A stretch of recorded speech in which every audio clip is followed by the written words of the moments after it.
Like many other families, my bà ngoại was the one to watch and raise me growing up while my parents were working all day.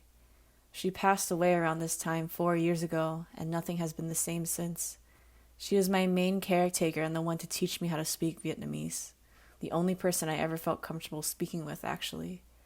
I always thought how it was interesting that we were both fluent in our respective languages, her in Vietnamese and me in English, and yet we were still able to understand each other.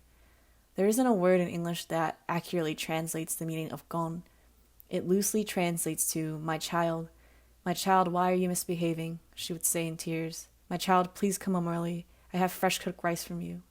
Con về nhà sớm đi, bà nấu cơm cho con ăn. Despite the language gap, there was the language of shared communal eating that we both spoke to understand each other. The dish I'm making right now is called gan khoai tây cà rốt, and is the dish that she would always make for me growing up. It's quite easy to make. It's pork rib soup with carrots and potatoes. Since I was a very picky eater as a child, it became no question that this dish would be served quite often since it was so simple. One weekend, I was visiting home from college and she woke me up at 3 a.m. with the fresh-made pot of gun, thinking it was dinner time. Not too long after that incident, she was diagnosed with Alzheimer's. She slowly started to forget the hours of the day, to eat and bathe, her way around the neighborhood, and eventually, me. Being the person that raised me and taught me Vietnamese, not only was I losing a mother figure, but also myself.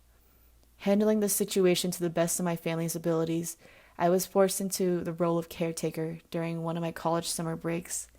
I decided that I would learn how to cook Vietnamese food in an attempt to keep my grandma alive both physically and spiritually. When her Alzheimer's got worse, she forgot me. I had short hair at the time, so she thought I was some random boy in her house, but I started to explain that I was her best friend and that I hadn't visited in a long time.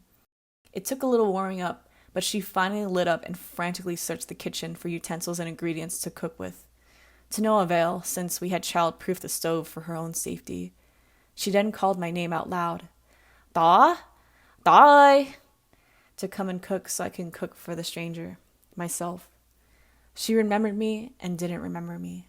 There were many moments like this that would drive me to tears in front of her, and then she would always ask if it was her own behavior that drove a random stranger to tears.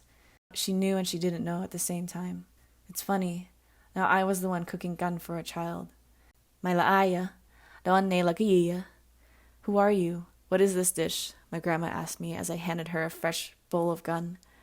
Stifling tears back, I managed to choke out. Don't you know? Bà có biết không? I'm your best friend, and this is your favorite dish.